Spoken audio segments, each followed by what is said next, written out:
Olá, amigos, e bem-vindos ao nosso painel da Escola Sabatina da 3ABN. Meu nome é Pastor James Rafferty e estamos na lição número 3 do terceiro trimestre. O estudo da lição deste trimestre é intitulado Êxodo, e nossa lição de hoje é intitulada Começo Difícil. Se você quiser obter sua própria cópia da lição da Escola Sabatina, pode fazer isso acessando 3abnsabbathschoolpanel.com. Não vá embora, voltaremos em breve.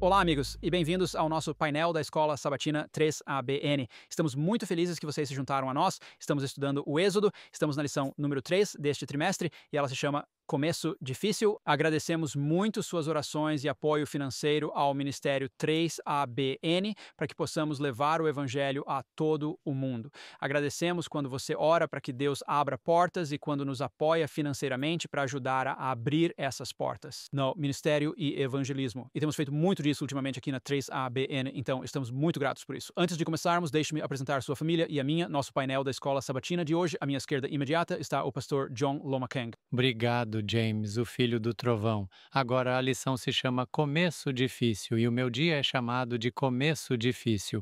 E eu oro para que não seja um começo difícil. Obrigado. E à esquerda imediata de John está minha irmã em Cristo, Shelley Quinn. Obrigado. Tenho a aula de terça-feira que é o olho divino.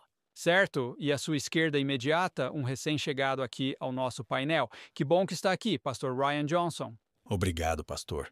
Eu tenho a lição de quarta-feira. Estamos no Vale do Desânimo e se chama Lábios Incircuncisos. Certo. E depois temos, para encerrar tudo, minha irmã em Cristo, Jill Morricone, com a lição de quinta-feira. Muito obrigado, pastor. Nosso título de quinta-feira é Como Deus para o Faraó, e vamos falar sobre 6 chaves para a obediência. Amém. Antes de começarmos, gostaríamos de abrir com uma palavra de oração. Vou pedir à minha irmã em Cristo, Jill Morricone, se gostaria de orar por Claro. nós.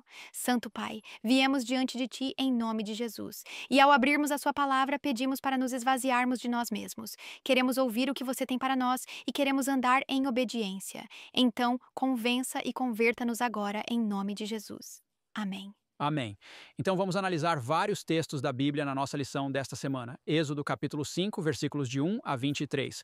Eu vou olhar os versículos 1 e 2. Apocalipse capítulo 11, versículo 8, eu vou olhar isso. Êxodo capítulo 6, versículos de 1 a 13. Salmo 73, versículos de 23 a 26. 2 Coríntios capítulo 6, versículo 16. E Êxodo capítulo 6, versículos de 28 a 7, versículo 7. Nosso texto de memória está em Êxodo capítulo 5, versículos 1 a 2.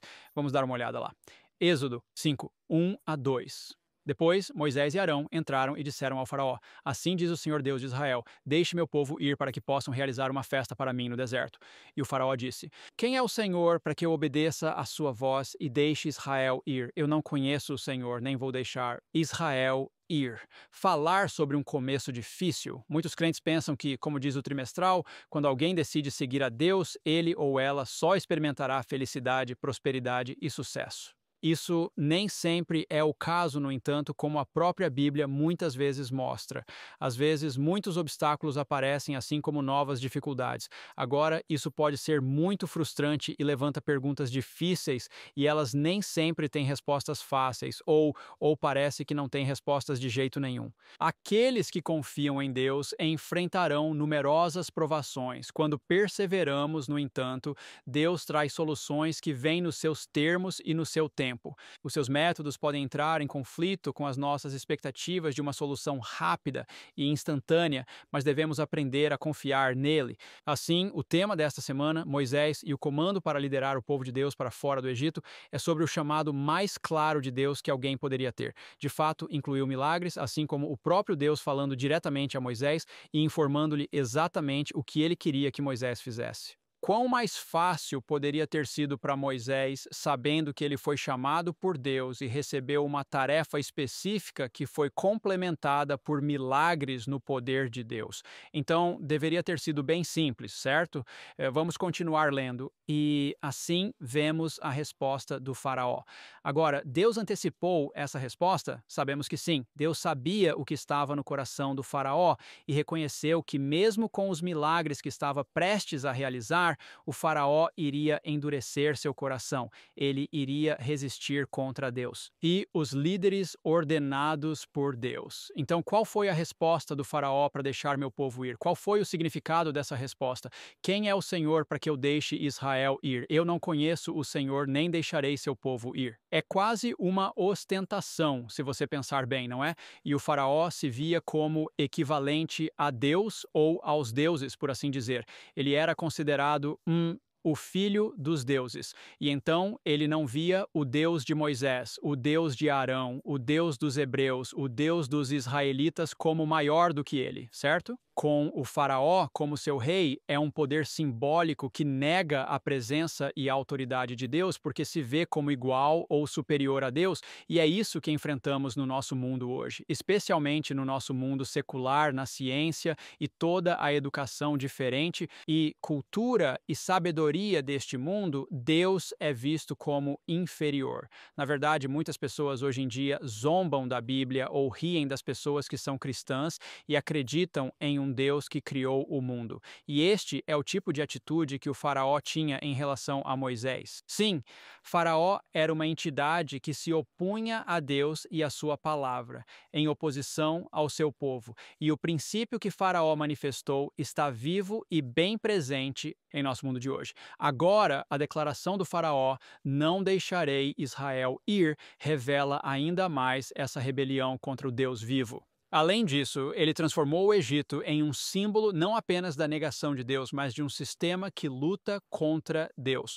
Não é de se admirar. Muitos veem essa mesma atitude um milênio depois, na Revolução Francesa, certo? Então, vemos isso no contexto de Apocalipse capítulo 11, versículo 8, e vamos dar uma olhada nesse versículo à medida que avançamos. Apocalipse capítulo 11, versículo 8, está descrevendo um poder que se levanta e é simbolizado como um poder que faz guerra contra as duas testemunhas de Deus que entendemos ser o Antigo e o Novo Testamento, e sabemos que é um poder porque diz aqui no Apocalipse, e os cadáveres dessas duas testemunhas que esta força guerreia ficarão na rua da grande cidade, que é espiritualmente chamada de Sodoma e Egito, onde nosso Senhor foi crucificado. Este poder é descrito no versículo 7 como uma besta que sobe do abismo. E sabemos na Bíblia, de acordo com Daniel, capítulo 7, versículos 17 e 23, que uma besta representa um poder ou rei terrestre. Então você tem um reino terrestre surgindo em um lugar específico no mundo, no livro do Apocalipse, que é descrito como um poder semelhante ao Egito e Sodoma. Agora, onde surgiu esse poder no contexto da história profética de Apocalipse 11? Bem, temos esse poder identificado em nossa história como o poder do ateísmo que surgiu na França no final do século XVIII ou século XVIII, 1700. Esse poder se levantou e travou guerra contra a Bíblia, a palavra de Deus. Na verdade, queimou a Bíblia nas ruas. E esse poder foi comparado a Sodoma e Gomorra por causa de sua imoralidade, sua maldade sexual, mas também era comparada ao Egito por sua negação de Deus. A França foi o primeiro país a se declarar oficialmente como uma potência ateísta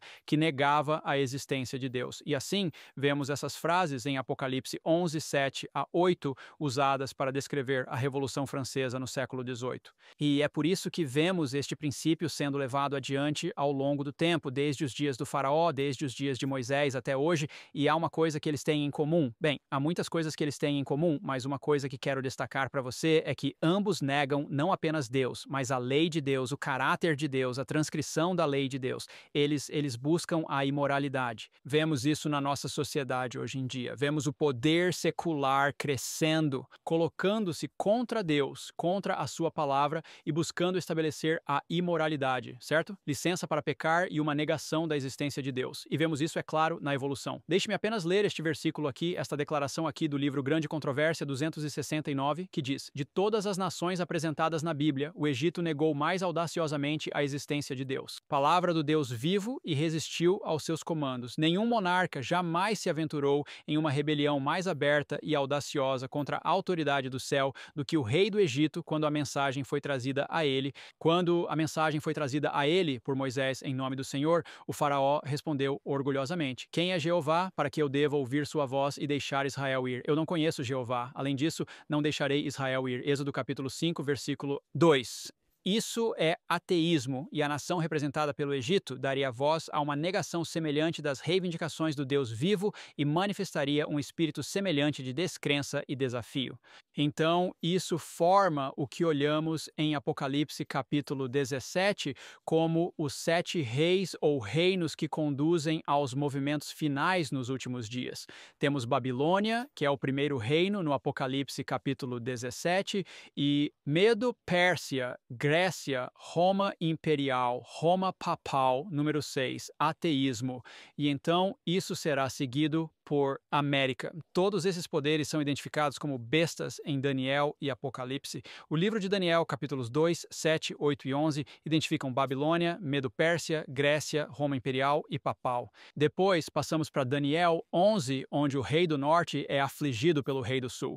O rei do sul é identificado em Isaías 31, 3 a 6, como destaca a lição trimestral, como o Egito ou o ateísmo. E o ateísmo fere o rei do norte em Daniel 11:40, o golpeia ou fere ou faz guerra contra ele. Vemos isso também em Apocalipse 13:3, onde o papado ou a besta do mar recebe uma ferida mortal. E então o ferimento mortal é curado por uma 7ª besta que se levanta da terra. E essa besta, é claro, é identificada em Apocalipse 13:11 como tendo 2 chifres como um cordeiro, mas depois, eventualmente, fala como um dragão. Identificamos essa besta em nosso entendimento da profecia como os Estados Unidos da América. Então, temos os 7 reis, um seguindo o outro, em Apocalipse 7 a 17. Depois há um 8º rei. Agora, o 8º rei é identificado como sendo um dos 7. E esse 8º rei, é claro, representaria o papado rejuvenescido. Em outras palavras, a ferida mortal está curada. Então, não é um 8º no sentido de ser um reino ou um rei separado,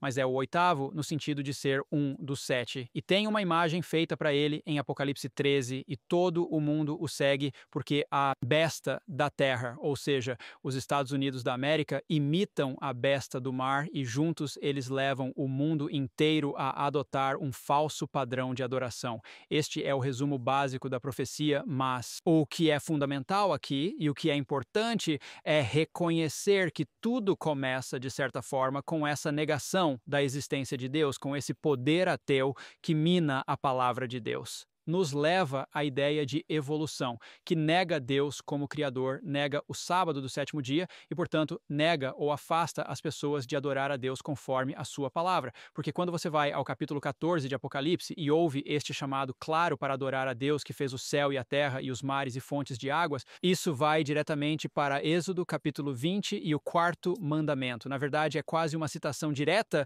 do 4º mandamento. E é claro que esse 4º mandamento foi estabelecido na criação do mundo. Adore-me porque sou o Criador. Portanto, negar Deus, negar sua condição de Criador, negar o chamado do Evangelho eterno é o mesmo que o faraó estava fazendo aqui, e assim como Moisés foi enviado para chamar seu povo para fora, Deus está enviando uma mensagem nestes últimos dias para chamar seu povo para fora desta escravidão, esta escravidão ateísta, materialista e secular, e para adorar a Deus em espírito e verdade. Portanto, o chamado que Moisés fez é o mesmo que devemos fazer, e podemos começar de forma difícil, mas Deus vai nos abençoar com vitória no final.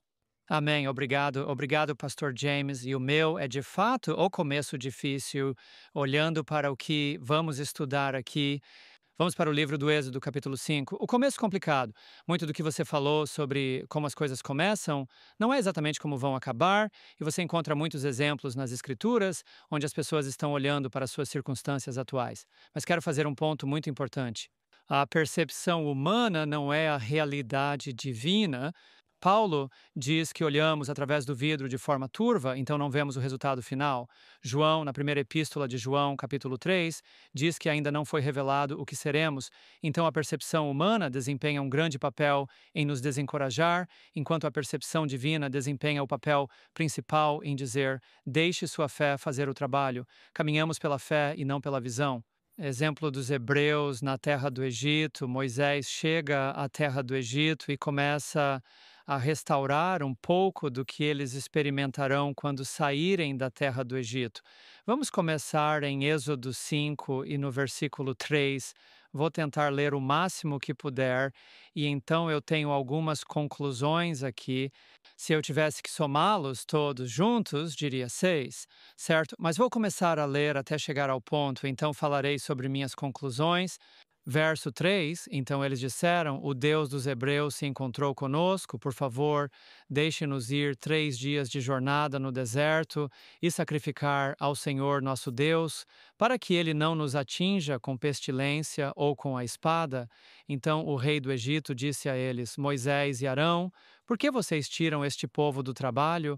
Volte para o seu trabalho. E o faraó disse: olhe, o povo da terra agora é numeroso e você os faz descansar de seu trabalho?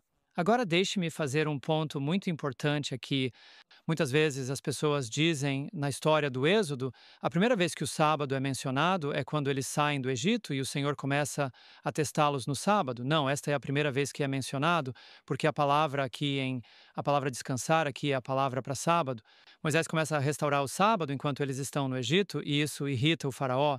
É por isso que quando eles chegaram ao deserto, o Senhor disse a eles: até quando vocês se recusam a guardar meus mandamentos, meus estatutos e minhas leis? Até quando? Por que você diria até quando se acabou de nos dar? Na verdade, quando ele disse isso, eles ainda nem tinham chegado ao Monte Sinai. Eles estavam a cerca de uma semana do Monte Sinai, quando o Senhor os estava testando no sábado sobre o tempo de duração. O que você quer dizer com quanto tempo? Em outras palavras, Moisés começou a restaurá-lo antes de saírem do Egito. Assim, a prática e a lembrança do sábado começaram a surgir antes de partirem. Agora, como resultado de terem um dia de folga, o Senhor começa a examinar essa batalha entre a obediência do povo e a determinação do faraó. Olhe para o versículo 6. No mesmo dia, o faraó ordenou aos capatazes do povo e seus oficiais, dizendo: vocês não devem mais dar palha ao povo para fazer tijolos como antes. Deixem que vão e recolham a palha por conta própria. E assim, você começa a analisar o argumento ali. Ele acusou as pessoas de serem preguiçosas, de não conseguirem fazer o trabalho.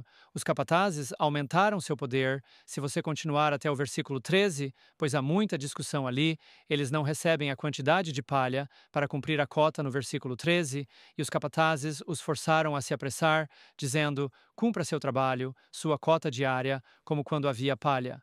Também os oficiais dos filhos de Israel, que os capatazes de Faraó tinham posto sobre eles, foram espancados e foram perguntados: por que vocês não cumpriram sua tarefa de fazer tijolos tanto ontem quanto hoje, como antes? Então, os oficiais dos filhos de Israel vieram e clamaram a Faraó, dizendo: por que estás tratando assim teus servos? Você entendeu a ideia aqui? Você tem capatazes egípcios e você tem capatazes hebreus para guiar os hebreus a fazer seu trabalho e todos estão perplexos sobre como vamos fazer isso. Mas eu quero ressaltar um ponto muito importante aqui. Você sabe que quando estamos em um ponto de insuficiência, lembre-se de Filipenses 4,19. Meu Deus suprirá todas as nossas necessidades de acordo com suas riquezas e glória. E outra, vamos para 2 Coríntios 12:9, porque eles estão em um ponto de fraqueza, que muitos de nós também estamos em um ponto de fraqueza, né? O que a Bíblia nos diz? E ele me disse: minha graça é suficiente para você, pois minha força se aperfeiçoa na fraqueza. Então agora aqui estão eles. Então, o que fazemos nos momentos de fraqueza? Quando diz, portanto, de boa vontade, eu me gloriarei nas minhas fraquezas, não está dizendo que estou feliz por ser fraco. Está dizendo que reconheço minha fraqueza para poder reconhecer sua força. Você sabe, é como um amigo dizendo, sabe, estou tão feliz que você apareceu. Não estou me lamentando pelo fato de estar fraco, mas estou apenas me alegrando pelo fato de que James apareceu para me ajudar a carregar este fardo.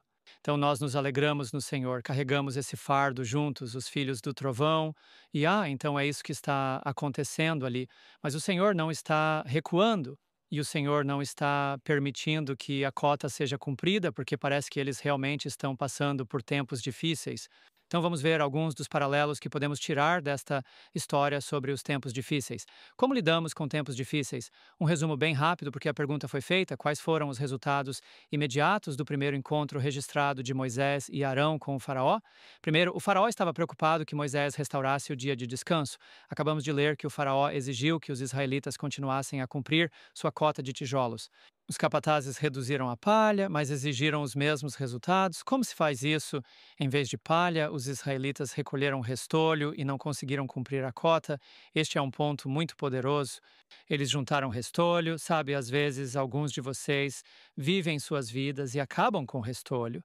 Você pode dizer que seus armários estão vazios, seu salário não dura até o fim do mês, as exigências da sua vida, e estamos vivendo em um mundo hoje onde as demandas estão aumentando, mas a oferta está diminuindo, e nos perguntamos como vamos conseguir pagar as contas. Você sabe que quando confiamos no Senhor, Ele faz as coisas se encaixarem. É por isso que eu, como pastor, incentivo minhas igrejas e membros a devolverem o dízimo. Repare que eu não disse pagar, porque Deus pode fazer 9 décimos irem muito mais longe do que 10 décimos. Ele faz isso. Então agora vamos olhar para o versículo 21 de Êxodo 5. Diz para ler Êxodo 5, 21, para se colocar no lugar desses homens enquanto confrontam Moisés e Arão. Porque eles diriam o que disseram, agora parece que eles estão culpando Moisés e Arão por sua situação. Veja o versículo 21. E eles disseram a eles, né, que o Senhor olhe para vocês e julgue. Em outras palavras, Deus vai pegar no seu pé pelo que vocês fizeram conosco, porque vocês nos tornaram repulsivos aos olhos de Faraó e de seus servos, para colocar uma espada em suas mãos para nos matar, e isso não foi o que eles fizeram. Sabe, Deus estava dizendo, e esta é a coisa incrível, enquanto eu li a história, comecei a pensar comigo mesmo, por que eles precisam fazer mais tijolos? Eles não vão ficar lá tempo suficiente para construir algo com esses tijolos. Agora pense nisso. Ele os está forçando a cumprir uma cota porque ele acha que vai mantê-los lá para continuar construindo. O Senhor está essencialmente dizendo que você verá porque não estou permitindo que você atinja a cota, porque você não estará aqui por tempo suficiente para continuar construindo algo para o faraó. Minha esposa e eu tivemos uma experiência assim, uma vez. Tivemos um apartamento, não conseguíamos comprar móveis, não conseguíamos aprovação para um empréstimo e tínhamos apenas uma cadeira em todo o nosso apartamento. Em um apartamento de 2 quartos, tínhamos uma poltrona reclinável Lazy Boy na sala de estar que pagamos $25 em uma venda de garagem. Uma cama no quarto sem cabeceira e meus amigos riram. Vocês não têm móveis? Quando eles vinham, todos corriam para aquela única cadeira e jantávamos no chão ou de pé no balcão da cozinha. E nos perguntávamos por que o Senhor não nos deixava comprar móveis. 5 meses depois, recebemos uma ligação para o norte da Califórnia para começar no evangelismo e nem conseguimos levar a cadeira conosco. Então o Senhor nos mostrou depois. Então, quando você está no ponto de carência, Deus tem algo na manga. Ele vê seu futuro enquanto você está encantado e possuído pelo seu presente. Então, vamos olhar para as coisas. Quais são as coisas que encontramos a partir disso? E eu encontro 4 pontos muito importantes. Permanecer relevante para Deus em tempos de dificuldade. Temos que permanecer relevantes para Deus. Uma dificuldade terrena não pode se comparar à glória eterna, pois considero que o sofrimento deste tempo presente não é digno de ser comparado com a glória que será revelada em nós. Não se encante com o que você vê há dias melhores à nossa frente. Nem sempre será difícil. Pode começar assim, mas não vai terminar assim. Segundo, não veja as provações como permanentes. 1 Pedro 4:12. Amados, não estranheis a ardente prova que vem sobre vós para vos tentar, como se alguma coisa estranha vos acontecesse. Tem uma data de validade. Número 3, aprenda a revelar a presença de Deus nas provações. Segunda carta aos Coríntios, capítulo 4, versículos 8 a 10. Somos pressionados de todos os lados, mas não esmagados. Estamos perplexos, mas não desesperados. Perseguidos, mas não abandonados. Abatidos ou derrubados, mas não destruídos. Carregando sempre no corpo o morrer do Senhor Jesus, para que a vida de Jesus também se manifeste em nosso corpo. E por fim, nada difícil é permanente. João 6,16 a 33, essas coisas eu vos falei para que tenhais paz. No mundo tereis tribulação, mas tende bom ânimo, eu venci o mundo. Começos difíceis não duram muito quando você é filho de Deus. Amém. Amém. Louvado seja Deus. Toda aprovação e aflição tem uma data de validade. Isso mesmo. Não vai embora. Voltamos já. Olá, sou Greg Morricone e estou tão feliz que você se juntou a mim para um momento de missão da 3ABN. Eu estava contando a você sobre Jerry, que sofreu tanto abuso emocional e físico crescendo que, aos 17 anos, ele se juntou ao Corpo de Fuzileiros Navais. Lá, ele encontrou álcool que anestesiou a dor, mas anos depois, após uma tentativa de suicídio, ele gritou por socorro.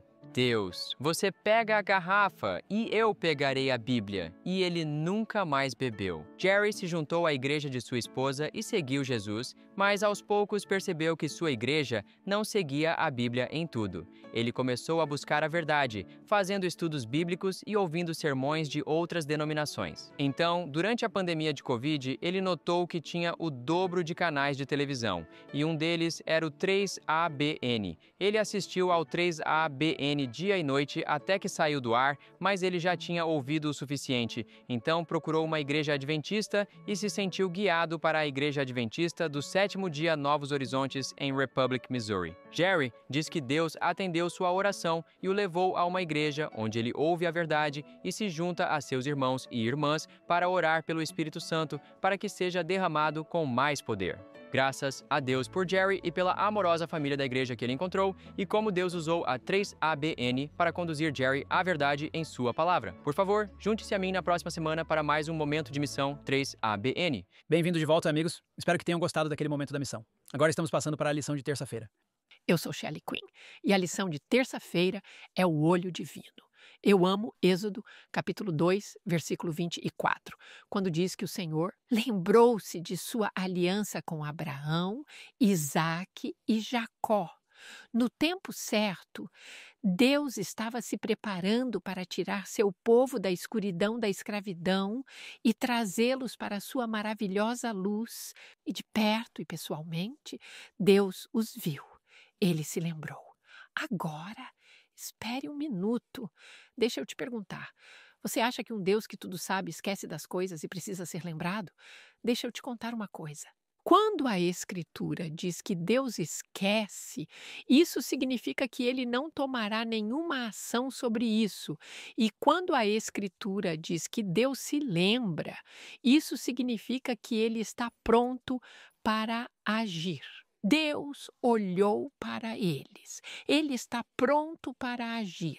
Ele reconheceu a situação deles. Ele está pronto para intervir e vai cumprir a mesma aliança eterna de justiça pela fé que fez com Abraão, Isaque e Jacó. Quero ler porque você não chegou a isso e foi Êxodo 5, versículos 20 e 21, o povo saiu da presença de Faraó. Encontraram-se com Moisés e Arão, que estavam lá para recebê-los, e aqui está o que o povo diz a Moisés e Arão: que o Senhor olhe para vocês e julgue, porque vocês nos tornaram abomináveis aos olhos de Faraó e aos olhos de seus servos, para colocar uma espada na mão deles para nos matar. Então, o povo está repreendendo Moisés. E esta parte, ou o trimestre aqui, está uma citação que diz: pobre Moisés. Ele primeiro é repreendido por Faraó. Agora, seu próprio povo quase o amaldiçoa. Assim, Moisés leva sua queixa a Deus em sua amargura e decepção com o agravamento das condições de Israel. Certo, Fecha aspas. Vamos olhar para Êxodo capítulo 5, versículo 22. Aqui está a reclamação de Moisés. E por alguma razão, nosso relatório trimestral a listou na nova versão internacional, Êxodo 5, 22 a 23. Moisés vai perante o Senhor. Ele diz: Por que, Senhor? Por que trouxeste problemas para este povo? Foi por isso que me enviaste? Desde que fui ao Faraó para falar em teu nome, ele trouxe problemas para este povo. A nova versão King James diz que ele fez mal a este povo. E você não resgatou seu povo de jeito nenhum. Moisés está muito confuso agora e ele está registrando uma reclamação. Seu descontentamento com o Senhor é óbvio, mas se você considerar a situação, acho que é provavelmente compreensível que ele soubesse que Deus era capaz.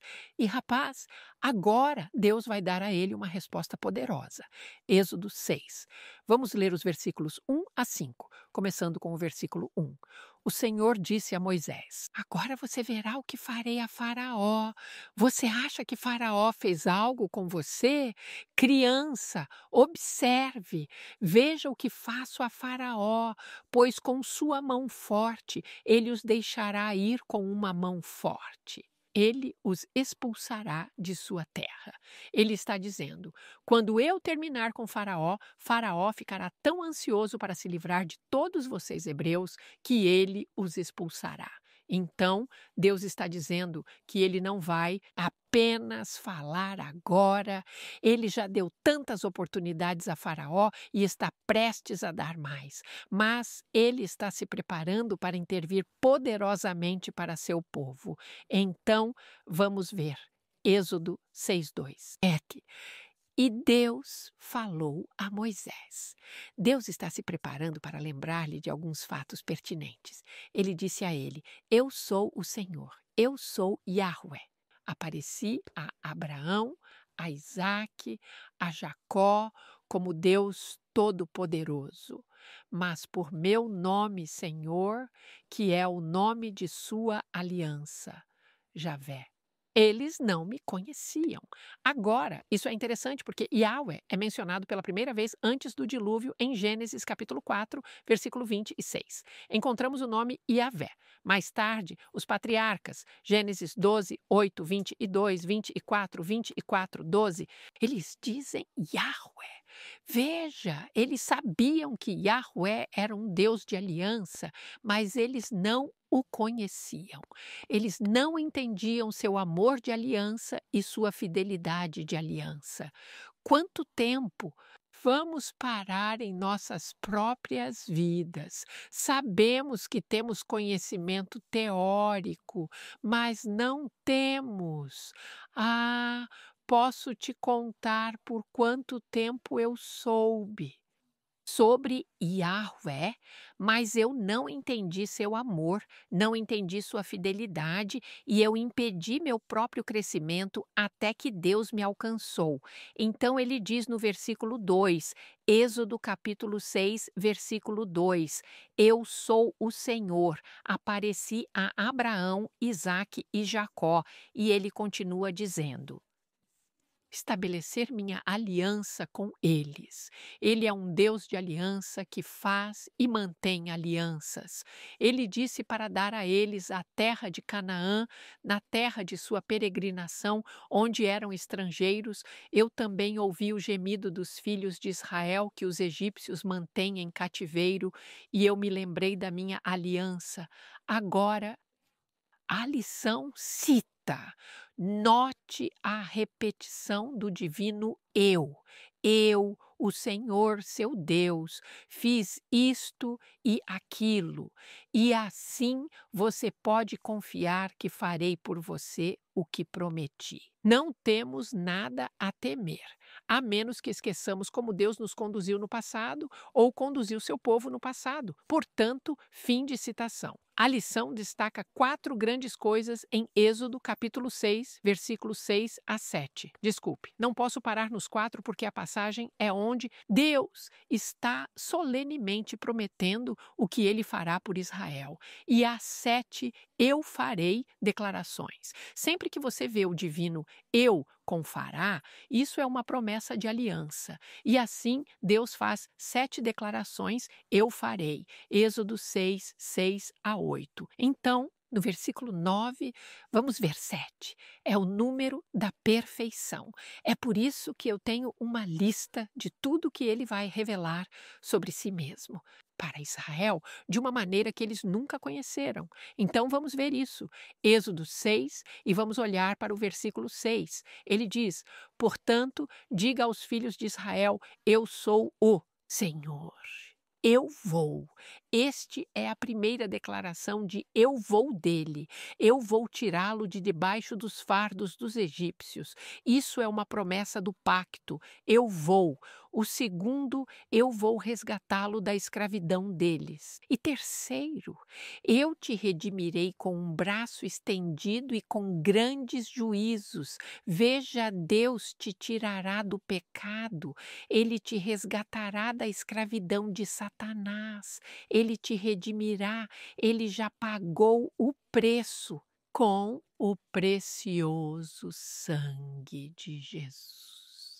O quarto, eu vos tomarei como meu povo e serei vosso Deus. Deus te quer. Ele quer que você seja seu filho, sua filha. Ele quer ser seu Abba Pai. Então você saberá que eu sou o Senhor seu Deus, que traz você para fora dos fardos dos egípcios. E eu vou, sim, levar você para a terra que jurei dar a Abraão, Isaque e Jacó. Lembre-se, Abraão está ansioso pela terra onde não foi construído pelo homem, é uma terra desconhecida. Ele estava ansioso pela Jerusalém celestial, a cidade que não foi construída por homens. E então ele diz: e eu vou, sua 7ª promessa de aliança, dar isso a você como uma herança. Eu sou o Senhor teu Deus. Então Moisés reclamou, assim como Abraão, Jacó, Jonas, Davi e Jeremias. Até Jesus na cruz disse: meu Senhor, por que me abandonaste? Veja, Deus convida você a ser honesto, mesmo quando é complicado. Você não precisa adoçar seu pedido. Reclamar não é fidelidade, é relacionamento. Mas Deus promete todas as nossas respostas, todas as suas promessas, sim e amém em Cristo. Muito obrigado, Shelley. Eu gosto disso, o olho divino junto com a vontade. Eu posso encontrar algumas promessas na palavra com isso. Louvado seja o Senhor, todos. Eu sou o pastor Ryan Johnson e eu tenho a lição de quarta-feira e o título é Lábios Incircuncisos. Aqui veremos o poder de lembrar os convênios de Deus, todas aquelas escrituras maravilhosas que acabamos de cobrir. Veremos o desejo de Deus de que dependamos dele. E isso é interessante porque o pastor Loma Chang destacou algo que eu não tinha visto antes. Isso meio que se encaixa com isso. E nós também, veja o poder de receber a carga de Deus. Agora, vamos finalmente chegar ao versículo 9 do capítulo 6 de Êxodo. Mas, antes de chegarmos lá, vamos fazer uma pequena revisão, porque os filhos de Israel estão no vale do desânimo total. O que aconteceu? Bem, eles já são escravos, já estão sob o chicote do feitor, já estão no fundo do poço socioeconômico. As coisas estão ruins o suficiente. E então ele diz, e vou ler, foi repetido algumas vezes, mas vou ler no versículo 18 do capítulo 5. Faraó diz, vão e trabalhem, pois não será dado a vocês palha, mas vocês ainda terão que entregar a mesma quantidade de tijolos, como antes. Qual é o negócio com esta palha e tijolos? Não sei se você já observou um canteiro de obras, verá que quando estão despejando concreto, às vezes colocam essas barras longas de ferro no concreto chamadas de vergalhão. E descobrimos que quando você reforça uma estrutura semelhante a um tijolo seco, ela ganha durabilidade e resistência extra e resiste a desmoronar e quebrar. Agora, os babilônios tinham aperfeiçoado isso, e eu não sei se os egípcios eram tão bons quanto os babilônios, porque se você ler no livro de Daniel, os babilônios tinham aqueles fornos que eles usavam para queimar os tijolos e deixá-los mais duros. Eu não sei se eles tinham isso no Egito mas definitivamente eles pegariam a lama do Nilo, colocariam isso em forma de tijolo e colocariam palha ali. E isso tinha um efeito semelhante ao das barras de ferro. Servia como uma matriz para manter o tijolo unido e assim menos tijolos falhariam. Então, se eles não fossem permitidos a receber palha, então mais tijolos eram propensos a falhar e isso atrapalharia a cota. Mas também, se eles tivessem que buscar restolho, isso tiraria seu tempo. Mas aqui está a pergunta: de onde eles estavam conseguindo a palha? Se o faraó disse, nenhuma palha vos será dada, isso implica que os egípcios estavam, de certa forma, fornecendo-lhes palha. E o que eu gosto que o pastor Lomacang disse é que eles não perceberam que o Senhor estava preparando-os para partir. Eles não teriam tempo para fazer tijolos, mas eu vejo outra coisa. O Senhor também estava desmamando-os de uma dependência do inimigo e ensinando-os a se apoiar totalmente no Senhor. No entanto, os filhos de Israel estão lá no vale do desânimo total. Veja o que diz no versículo 9. E Moisés falou aos filhos de Israel, mas eles não ouviram Moisés por angústia de espírito. Angústia. Não fiquem irritados com Israel. Você já esteve angustiado? E por cruel escravidão. Eles estavam dizendo a si mesmos, é isso que conseguimos, por pensar que poderíamos ser livres. Você sabe, eu me lembro quando eu estava pastoreando, havia uma pessoa que acabamos de batizar e que dia de alegria foi esse. Eles não ensinam isso no seminário, mas às vezes, quando eles saem da água, você apenas abraça essa pessoa. Você passou pelos estudos bíblicos e a vitória está lá. Muito em breve, talvez 2 dias depois, recebi um telefonema para ir ao hospital e eu vou ao hospital a esta nova candidata batizada, e eu a segui até o quarto do hospital onde sua neta estava em morte cerebral. Ela disse que isso é o que eu recebo por voltar ao Senhor. O que você diz quando você está apenas sendo derrotado pelo capataz? Eu aprendi com o pastor Mendenhall, em momentos assim, você apenas recita a palavra. O Senhor mesmo descerá do céu com um grito, com a voz do arcanjo e a trombeta de Deus, e os mortos em Cristo ressuscitarão. Aqui, os filhos de Israel precisavam lembrar do pacto sobre o qual Shelley estava falando. Vou começar no capítulo 6, versículo 7. E eu os tomarei para mim como um povo, serei para você um Deus, e vocês saberão que eu sou o Senhor seu Deus que os tira. Aqui está a promessa, de debaixo do fardo dos egípcios. Deus diz, vocês são meus e eu cuido dos meus, e então Deus diz, eu sou de vocês e vocês podem confiar em mim. A aliança, o poder de lembrar a aliança quando estamos desanimados. Isso é algo sério. É por isso que diz em 1 Tessalonicenses, consolem-se. Cingiu uns aos outros com estas palavras. Bem, o Senhor falou a Moisés dizendo, estou no versículo 10, vá e fale com o faraó, rei do Egito, para que ele deixe os filhos de Israel saírem de sua terra, nada mais de 3 dias, deixe-os ir, liberdade. Versículo 12, e Moisés falou diante do Senhor dizendo, veja isso, eis que os filhos de Israel não me ouviram. Como então Faraó me ouvirá, que sou de lábios incircuncisos? Se os escravos não vão ouvir, por que o rei ouviria? E o que é isso de lábios incircuncisos? Bem, lábios, lábios. Também pode significar idioma, pode significar boca, pode significar lábios, sim.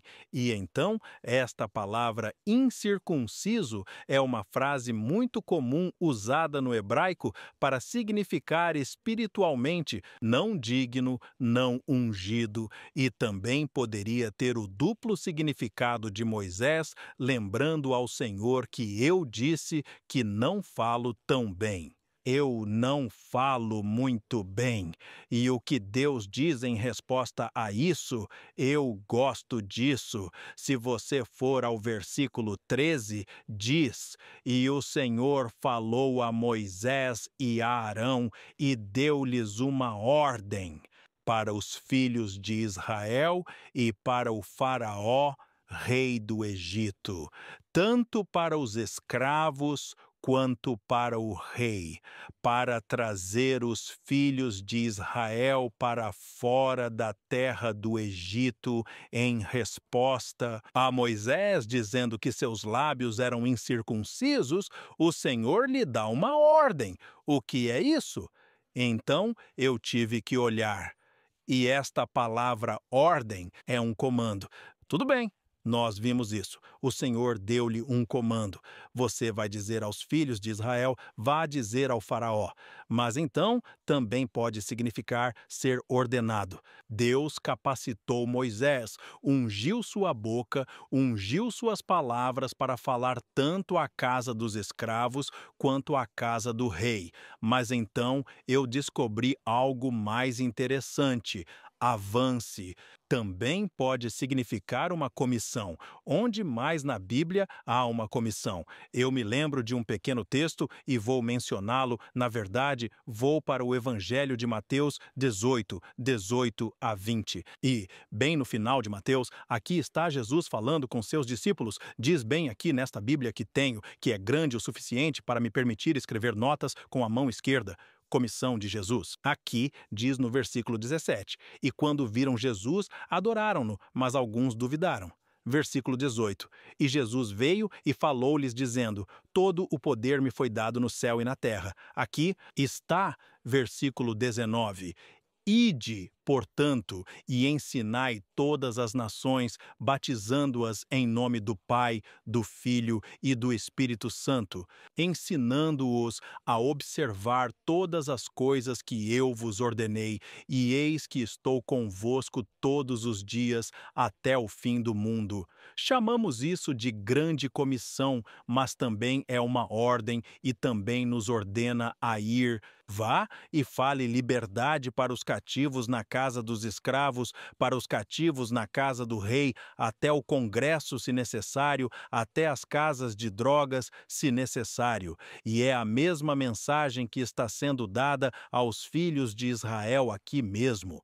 Moisés, eu te encarrego de ir e pregar a liberdade aos cativos, justiça para aqueles no poder que não querem ver. E Moisés disse que seus lábios eram incircuncisos, mas, novamente, vemos que Deus irá equipar o chamado. Você está no vale do desânimo? Lembre-se da aliança. Jesus está vindo. Ele te chamou para pregar, ele te ordena a pregar. Amém. Amém! Muito obrigado, Pastor Ryan, e a cada um de vocês. Que estudo maravilhoso! Estamos tendo culto. Eu sinto que estou tendo culto. Obrigado, pastor. Isso é poderoso. Sou Jill Morricone. Na quinta-feira, o título é Como Deus para o Faraó, mas tomei a liberdade de renomeá-lo e o estou chamando de Obediência Persistente. Já ultrapassou seus limites naturais? Sabe como é essa sensação? Já enfrentou decepções, reveses, desilusões? E ainda, em meio ao desencorajamento, no meio do que você passa, Deus diz: quero que você obedeça a Jill. Eu ainda quero que você obedeça. Isso é o que vejo Moisés enfrentando aqui na minha sessão. Sabemos que Deus o chamou com a sarça ardente, estudamos isso na semana passada, isso está em Êxodo 3, e Moisés obedeceu. Ele teve algumas perguntas e dialogou com Deus, mas ele andou em obediência. E então ele e Arão foram ao Egito e foram diante do faraó, Êxodo 5. Deixe meu povo ir. Ele obedeceu e transmitiu a mensagem que Deus o chamou para ser, para dar. E ainda assim, como temos falado durante toda a semana, o faraó reage com teimosia e rebeldia, os israelitas criticam Moisés e a situação deles piora. Então você pode imaginar? Você pensa, bem, eu estava te seguindo, Deus. Você me pediu para fazer isso. Eu estava andando em obediência, e mesmo assim as coisas pioraram ao invés de melhorar. Você já tentou obedecer? Deus já te disse, faça isso, vá ali, diga isso, abandone esse ídolo ou qualquer coisa que seja. Aceite essa verdade em sua palavra e ainda assim, de alguma forma, fica pior ao invés de melhor. Isso é o que Moisés está experimentando e ele reclama a Deus. Deus, você não está cumprindo a sua parte do acordo. Você está falhando aqui. Estou caminhando em obediência e não está indo tão bem. Deus dá a incrível promessa, como Shelley falou sobre essa garantia. E ainda assim, os israelitas não foram capazes de aceitar e receber a promessa de Deus. Eu li no livro Patriarcas e Profetas. Esta é a síntese de Gill, da página 260. 260! Os israelitas ainda não estavam preparados para a libertação porque tinham pouca fé em Deus e não estavam dispostos a esperar em Deus pela liberdade. Então, desta vez, este aparente atraso, por assim dizer, e depois serem libertados foi o propósito de Deus para trabalhar em seus corações e vidas mais dependência de Deus, mais fé neles. Então, ao olharmos para a obediência persistente, vemos que Deus chama Moisés novamente a andar em obediência. Ele diz, vá novamente, vá ainda. Mesmo que pareça que você pode ter falhado, mesmo que as coisas não tenham saído como você esperava, obedeça, ande em obediência.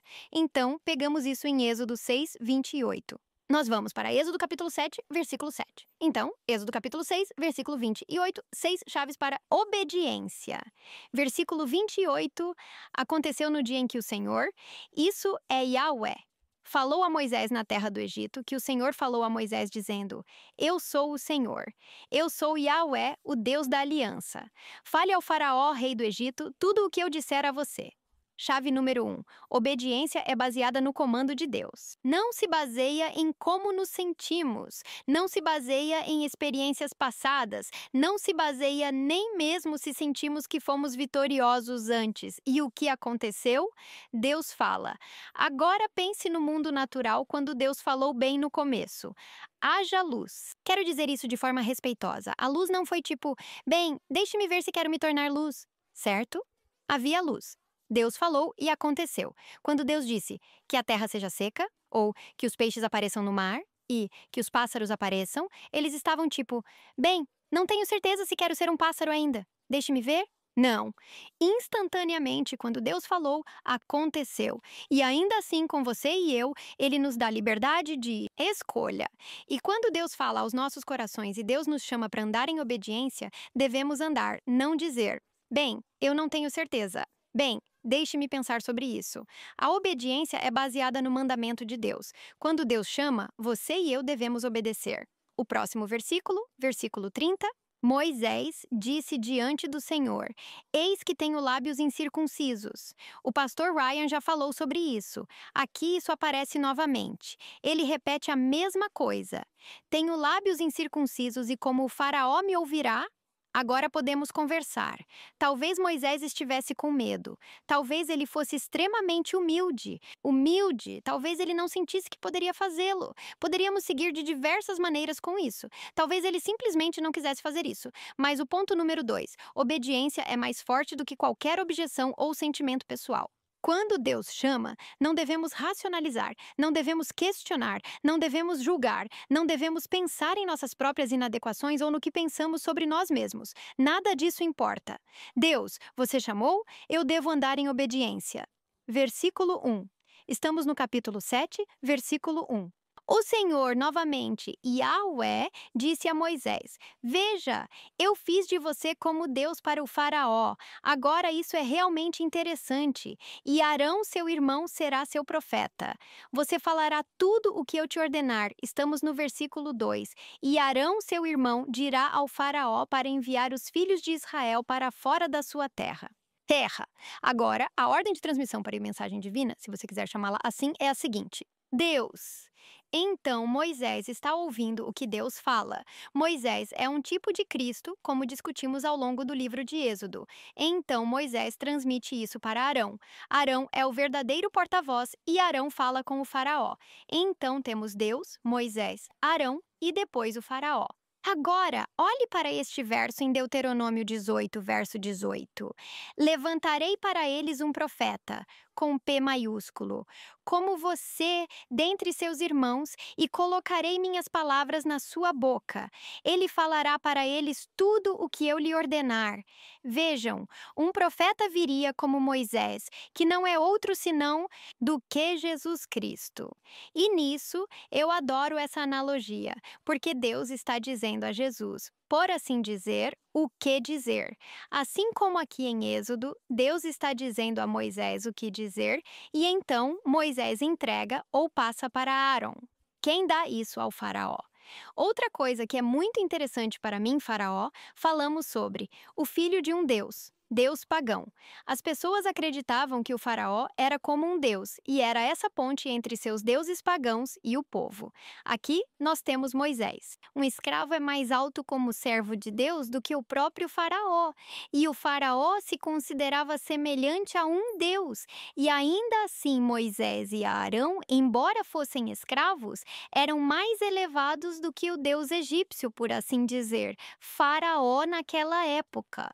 Chave número 3. A obediência a Deus dá status. Isso deu status aos escravos enquanto eles entravam. Por quê? Não por causa deles, não por causa de algo que eles fizeram ou poderiam fazer. Esse status foi dado porque eles eram porta-vozes de Deus, porta-vozes. Qual é a palavra para isso? Eles falavam por Deus. Isso é melhor. Eles falavam por Deus. Louvado seja o Senhor. Então vamos ler o versículo 3. Êxodo 7:3. Vou endurecer o coração do Faraó e multiplicar meus sinais e minhas maravilhas na terra do Egito.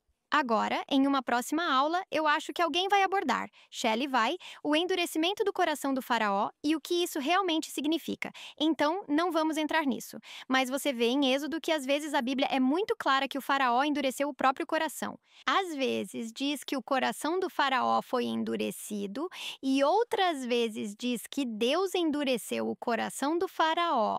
O que realmente me interessa é que o mesmo sol que endurece o barro derrete o gelo. É o mesmo sol. O sol não muda. A diferença está na nossa resposta para esse sol. Então você olha para o Faraó, toda vez que ele dizia não a Deus, toda vez que Arão e Moisés entravam em seu salão e falavam, e ele dizia: não, eu não quero deixar as pessoas irem. Não, eu vou fazer do meu jeito. Adivinha o que aconteceu? O coração dele ficou mais duro e mais difícil à medida que ele resiste à obra de Deus. Principal número 4. Obediência, ao contrário, amolece o coração. Toda vez que você e eu dizemos sim a Jesus, toda vez que ele nos chama para fazer algo e eu digo, eu não sei como, não tenho certeza se sou forte o suficiente, não tenho certeza se sou capaz o suficiente, não tenho certeza se sei o suficiente, mas Deus, eu quero seguir você. Isso amolece o coração para estar mais aberto ao trabalho do Espírito Santo. Ou no verso 4, Faraó não te ouvirá para que eu possa pôr minha mão sobre o Egito e trazer meus exércitos e meu povo, os filhos de Israel, para fora da terra do Egito com grandes julgamentos. E os egípcios saberão que eu sou o Senhor quando eu estender minha mão sobre o Egito e tirar os filhos de Israel do meio deles. Aviso que está por vir. O Faraó vai resistir em deixar o povo de Deus ir, mas Deus será vitorioso. Palavra-chave número 5. A obediência vence no final. Veja, pode parecer que o pecado está vencendo e pode parecer que Satanás está vencendo, mas a obediência sempre vence no final porque Deus é vitorioso. Nosso verso final, Moisés e Arão, eles obedeceram. Fizeram o que Deus ordenou. Moisés tinha 80 anos e Arão tinha 83. Chave 6. Nunca é tarde demais para você e eu andarmos em obediência. Amém. Amém.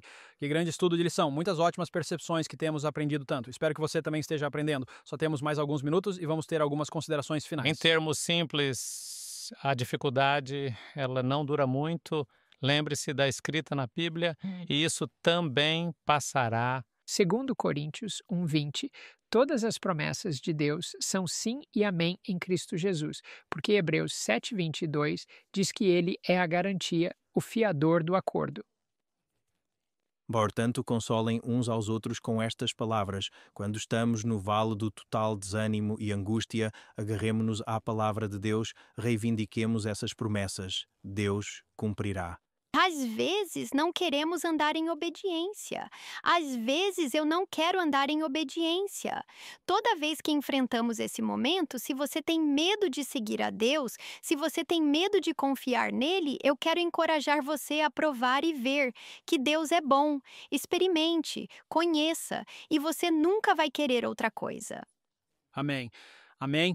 E assim como Moisés e Arão enfrentaram o faraó, o poder do mundo naquela época. Então, em Deus, é a declaração profética de Deus que vamos enfrentar. O povo de Deus vai enfrentar o poder multiplicado, os poderes multiplicados desta terra nos últimos dias. O capítulo 17 do Apocalipse meio que os reúne e fala sobre como todos eles têm uma mente e vêm contra, não contra o povo de Deus. Mas observe o que diz aqui no capítulo 17 do Apocalipse e no versículo 14, estes farão guerra com o Cordeiro e o Cordeiro os vencerá. E então continua dizendo, pois ele é Senhor dos senhores e Rei dos reis, e aqueles que estão com ele são chamados e escolhidos e fiéis. Nosso trabalho é estar com o Cordeiro. Ele cuidará do resto. Na próxima semana vamos olhar para as pragas e queremos que você tenha certeza e sintonize e junte-se a nós enquanto continuamos nosso estudo em Êxodo.